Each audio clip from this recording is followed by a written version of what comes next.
இந்த வறுமை இருக்கு பாருங்க, இது எல்லா மனுஷனுடைய வாழ்க்கையிலும் வந்து போகும். வறுமை எப்படி ஒரு மனுஷனுடைய வாழ்க்கையில வந்து போகுதோ அதே மாதிரி ஆசீர்வாதமும் ஒவ்வொரு மனுஷனுடைய வாழ்க்கையிலும் வந்து போகும். ஒருவேளை நீங்க ஒரு காலத்துல நல்ல ஆசீர்வாதமா, மன மகிழ்ச்சியா, செல்வ செழிப்பா வாழ்ந்திருக்கலாம். இன்றைக்கு ஒருவேளை ஒரு கடன் பிரச்சனையில அல்லது ஒரு நஷ்டத்துல கைவிடப்பட்ட நிலைமையில இருக்கலாம். ஏன் நான் யாருக்கு என்ன தீங்கு செய்தேன்? எல்லாருக்கும் நல்லது தானே செஞ்சேன். ஏன் என் வாழ்க்கையில இவ்வளவு கஷ்டம், இவ்வளவு நஷ்டம், இவ்வளவு வேதனை அப்படின்ற கேள்வி எல்லாருடைய மனசுலையும் எழும்பும். ஆண்டவர் என்னை மறந்துட்டாரோ, என்னை கைவிட்டு விட்டாரோ அப்படின்னு கூட நீங்க நினைக்க வாய்ப்பு இருக்கு. பைபிள்ல யோபுன்ற ஒரு மனுஷன் இருந்தார். உத்தமன், சன்மார்க்கன், தேவனுக்கு பயந்து பொல்லாப்புக்கு விலகுற மனுஷன், தேவனால சாட்சி பெற்ற ஒரு மனுஷன். அந்த மனுஷனுடைய வாழ்க்கையில பெரிய இழப்பு வந்துச்சு. அந்த மனுஷனுடைய வாழ்க்கையின் ஆசீர்வாதங்களை அவர் சொல்றாரு, என்னுடைய செழிப்பான நாட்கள்ல என் பாதங்களை நான் நெய்யினால் கழுவினேன் என்று. அப்படி நெய்யினால் தன்னுடைய பாதங்களை கழுவுற அளவுக்கு செல்வ சீமானாக இருந்தவர் ஒரு காலகட்டத்திலே பிசாசின் சோதனையினால எல்லாவற்றையும் இழந்து சரீர சுகத்தையும் இழந்தார். அப்படி இழந்து போன நிலைமையிலையும் ஆண்டவரை குறித்து ஒரு வார்த்தை தீங்கா சொல்லல, குற்றப்படுத்தி சொல்லல.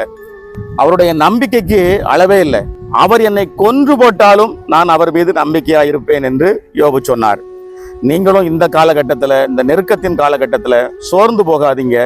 அவர் மேல நம்பிக்கையை மட்டும் விட்டுறாதீங்க. நிச்சயமா ஆண்டவர் உங்களை உயர்த்தி ஆசீர்வதிப்பார். நீங்க ஒன்றை மட்டும் புரிந்து கொள்ளுங்கள், ஆண்டவர் உங்களுடைய ஒவ்வொரு அசைவுகளையும், உங்களுடைய உட்காருதலையும், நீங்கள் எழுந்திருக்கிறதையும், நீங்கள் படுத்திருக்கிறதையும் கூட அவர் கண்காணித்து கொண்டே இருக்கிறார். நீங்க நினைக்காதீங்க ஆண்டவர் என்னைய மறந்துட்டாருன்னு மட்டும் நினைக்கவே நினைக்காதீங்க.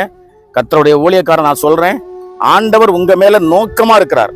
உங்களுடைய உட்காருதலையும் உங்களுடைய எழுந்திருக்குதலையும் அவர் அறிந்திருக்கிறார். அப்படின்னா ஒரு தகப்பனை போல நீங்க எங்க போறீங்க, என்ன செய்றீங்க, உட்கார்றீங்களா, எழும்புறீங்களா, தூங்குறீங்களா, சாப்பிடுறீங்களா, எல்லாவற்றையுமே கர்த்தர் என்ன செய்யறாரு, கவனித்து கொண்டிருக்கிறார். அதனால எந்த தீங்குக்கும் அவர் விட்டு கொடுக்கவே மாட்டார். இந்த சோதனையை சகித்து கொள்ளுங்க. யோபுவை போல இந்த சோதனை காலத்தை சகித்து கொள்ளுங்க. சோதனையை சகிக்கிற மனுஷன் பாக்கியவான். அப்படி இந்த சோதனையை சகித்து நீங்க வரும் பொழுது ஏற்ற வேளையில ஆண்டவர் எல்லாருடைய கண்களுக்கு முன்பாக உங்களை உயர்த்தி ஆசீர்வதிப்பார். அதனால நம்பிக்கை விட்டுறாதீங்க, சோர்ந்து போகாதீங்க.